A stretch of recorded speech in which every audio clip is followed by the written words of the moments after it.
The early 20s warned us. iRobot, The Matrix, Ex Machina. These weren't just sci-fi, they were signposts.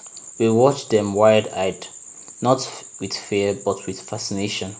We marveled at the tech, ignored the caution and moved on, never thinking of the threats would knock on our front step.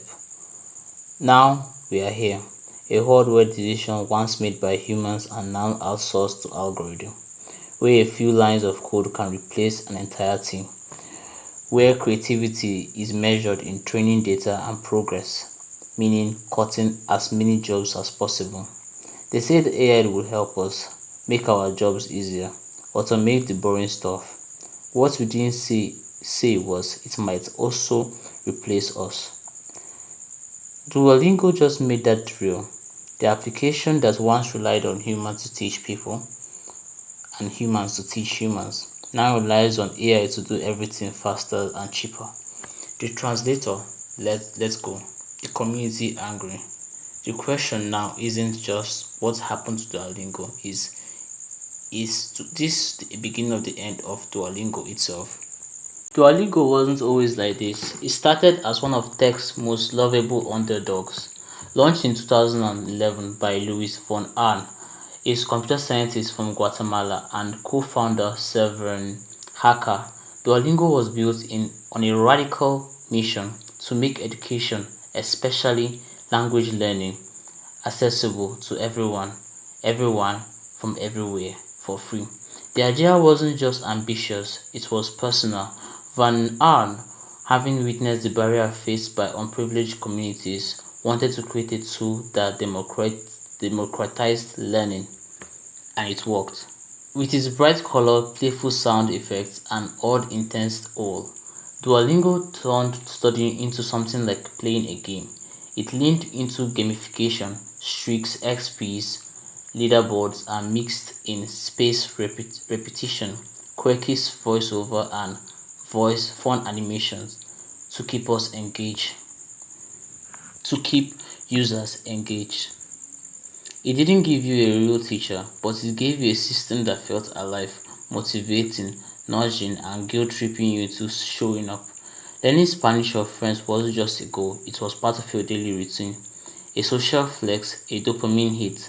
Duolingo became more than an app, it became a movement. Today, the app boasts over 130 million monthly active users and offers courses in over 40 languages, including niches like Navajo and fictional ones like Lincoln.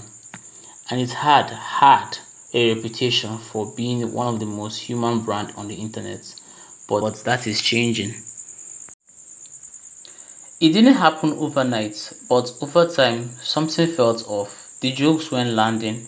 Then came the Super Duolingo and the Duolingo Max subscription.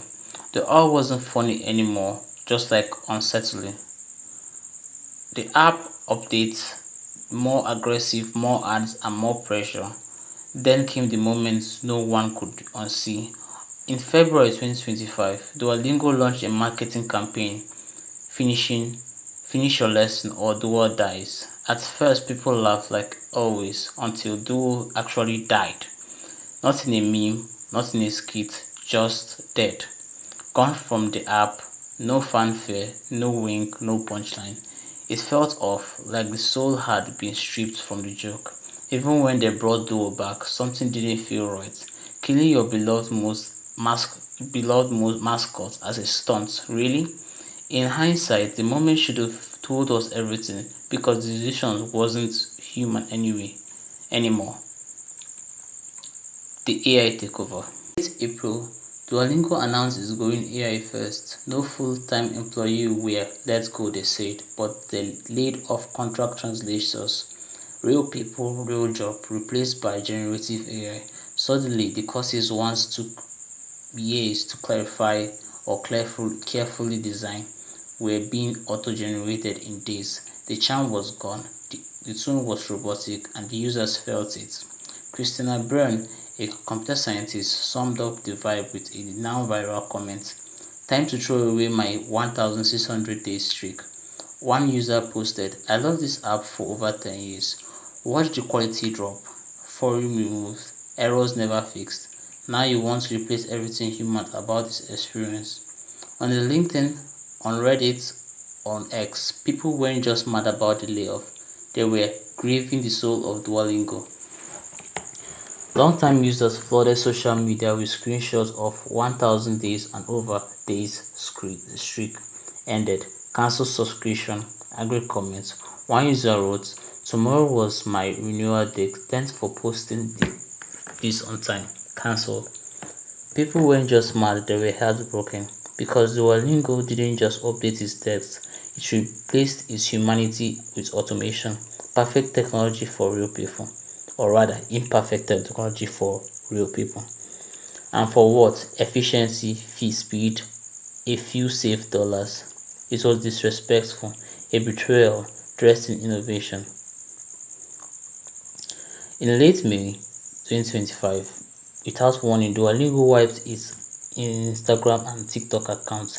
Every post gone. The profile picture, solid black. The bio, a cryptic message, said, "Real eyes realize real lies." No statement, no clarification, no just silence. YouTube and Twitter stayed up untouched. Theories spread fast. A new marketing campaign, an AI-generated reband, damage control. No one knew, but everyone noticed. Are they okay? Is this another one of their weird campaign? What are they trying to fix? And is it even fixable?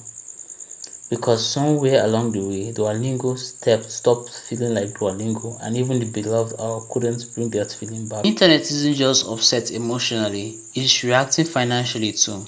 Since the AI first announcement and mass layoff, Duolingo stock has plummeted by 17%.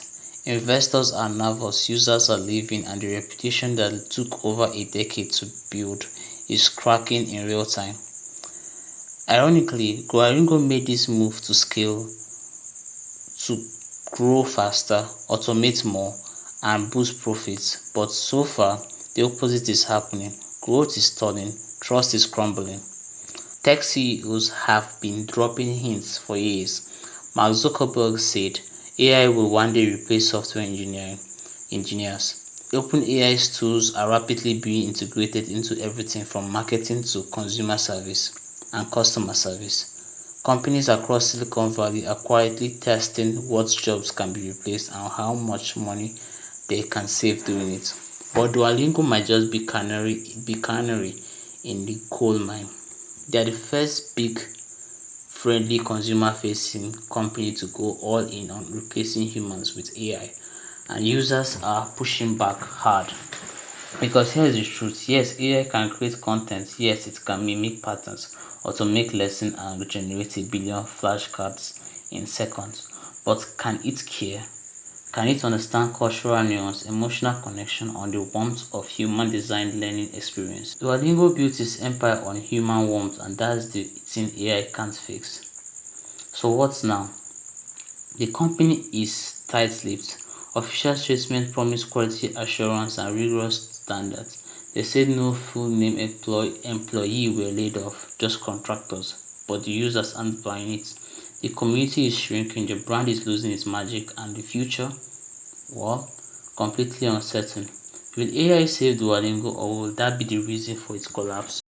But one thing's for sure, when your brand is built on human connection, replacing your humans might be the worst move you can make. So what do you think? Was Duolingo right to embrace AI first, or did they just sign the death sentence? Drop your thoughts in the comments below, especially if you're a Duolingo user, and if you want more breakdowns like this, follow a human, not a robot. Hit the like button, subscribe, and I'll see you in the next video.